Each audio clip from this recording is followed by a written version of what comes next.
जी बेटा, today our topic is role of chlorophyll and the light. ठीक है. अब हम लोगों ने प्रीवियस लेक्चर में जो है वाटर किस तरह से एब्जॉर्ब होता है, या आपके पास जो है कार्बन डाइऑक्साइड किस तरह से इनटेक करते हैं, या हमारे पास रिएक्शन किस तरह से होता है, ये सारा रीड आउट किया था. अब हम लोगों ने किसका रोल पढ़ना है, क्लोरोफिल का और लाइट का. ठीक है. लाइट और डार्क रिएक्शन में आप लोगों ने क्लोरोफिल का भी पढ़ा है और उसके बाद लाइट का. एक्चुअली ये किस तरह से रोल प्ले करते हैं वो इसके बारे में बताएंगे. उन्होंने कहा है कि जो sunlight energy is absorb by the chlorophyll. मैंने आपको अपने प्रीवियस लेक्चर में बताया था कि लीव्स के ऊपर जो हमारे पास क्लोरोफिल पिगमेंट प्रेजेंट होते हैं वो सनलाइट को एब्जॉर्ब करते हैं, फिर उसको किस में कन्वर्ट कर देते हैं, केमिकल एनर्जी में, जो कि क्या करती है, केमिकल एनर्जी फिर ग्लूकोज बनाती है. और ग्लूकोज का बनना क्या है, फोटोसिंथेसिस प्रोसेस. तो ये फोटोसिंथेटिक प्रोसेस को गोइंग ऑन करते हैं. Only about 1% of the light falling on the leaf surface is absorbed. Like जितनी आपके पास लाइट पड़ती है उसमें से सिर्फ 1% लाइट एब्जॉर्ब करते हैं लीफ. द रेस्ट जो रिमेनिंग होती है वो रिफ्लेक्ट हो जाती है. The light rays of different wavelengths are not differently absorb by the photosynthetic pigment but are also differently effective in the photosynthesis. अब वो पिगमेंट्स हैं उसको डिफरेंटली वो एब्जॉर्ब जो है वो डिफरेंट करते हैं. ठीक है. और जैसे उसने बताया है कि ब्लू एंड रेड लाइट के जो carry out the more photosynthesis. अब जो वेवलेंथ्स इनकी ब्लू एंड रेड कलर का होगा, लाइट्स होंगी, ठीक है, तो वो हमारे पास ज़्यादा से ज़्यादा फोटोसिंथेसिस करवाएंगे. नेक्स्ट हेडिंग आपकी आ गई है किसकी, फोटो सिस्टम की. फोटोसिंथेटिक जो pigment you can say substance.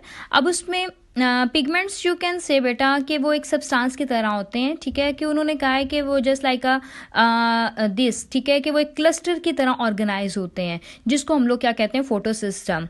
ठीक है. इन थाइलकॉइड मेम्ब्रेन ऑफ क्लोरोप्लास्ट. वो कहाँ पे लोकेटेड है, थाइलकॉइड मेम्ब्रेन ऑफ द क्लोरोप्लास्ट. अब क्लोरोफिल ए, उसमें से पिगमेंट्स के कुछ नेम है. एक क्लोरोफिल ए जिसको उन्होंने कहा है कि that is the main photosynthetic pigment. Other are called as the accessory pigment. ये मेन फोटोसिंथेटिक पिगमेंट कौन सा है, क्लोरोफिल ए. क्लियर है. और एसेसरी पिगमेंट कौन से हैं, इंक्लूड उसमें है बी और कैरोटीनाइड. ये अगर आपसे मैं पूछूं what are the example of the main photosynthetic pigments, you will say that chlorophyll A.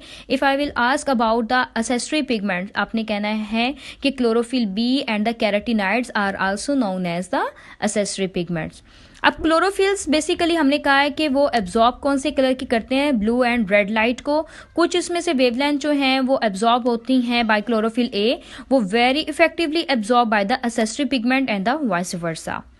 Pigments are the substance that absorb the visible light. Different pigments absorb light of the different wavelengths. ये आपके पास as a information के लिए था. ठीक है. उसके बाद हम लोग देखते हैं कि लिमिटिंग फैक्टर कोई भी ऐसा फैक्टर बेटा जो कि जिसकी कमी की वजह से या जिसकी जो एब्सेंस की वजह से अगर मेरे प्लांट की ग्रोथ रेट पे कोई इफेक्ट आ जाए, प्रॉपरली ग्रोथ ना करे, ठीक है, तो हम लोग कहेंगे डैट इज़ द, या उसका रिएक्शन स्टॉप हो जाए या कोई ऐसा जो है डिसऑर्डर आ जाए, तो उसको हम लोग कहेंगे limiting factor for the reaction.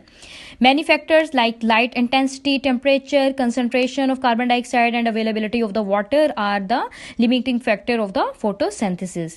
अब उसके बाद उसने कहा है कि light rate of the photosynthesis varies the with the light intensity. Light की, सूरज की रोशनी की शिद्दत, इंटेंसिटी कहते हैं शिद्दत को. ठीक है.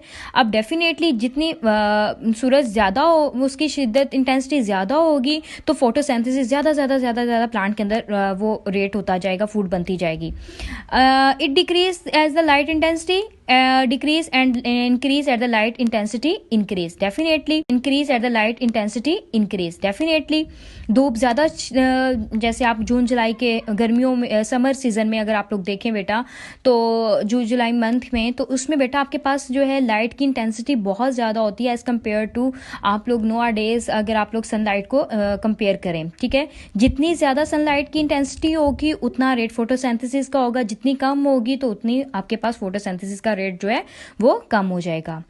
इफेक्ट ऑफ टेम्परेचर, वही बात आ गई. Rate of photosynthesis decrease with the decrease in temperature कम करती जाऊंगी, फोटोसिंथेसिस कम होती जाएगी. इंक्रीज करती जाऊंगी तो फोटोसिंथेसिस का रेंज इंक्रीज करती जाएगी.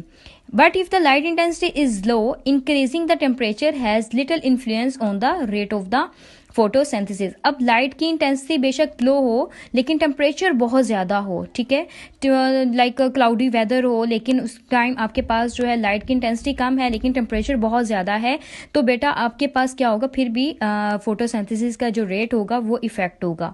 फिर उसके बाद उसने कहा है कि effect of the carbon dioxide concentration, like carbon dioxide concentration बहुत ज़्यादा होगी, आपके पास प्लांट्स फॉर ज़्यादा से ज़्यादा ऑब्टेन करेंगे और ज़्यादा से ज़्यादा फोटोसिंथेसिस का रिएक्शन होगा। Increase in the carbon dioxide concentration beyond the certain level causes the clear of the stomata.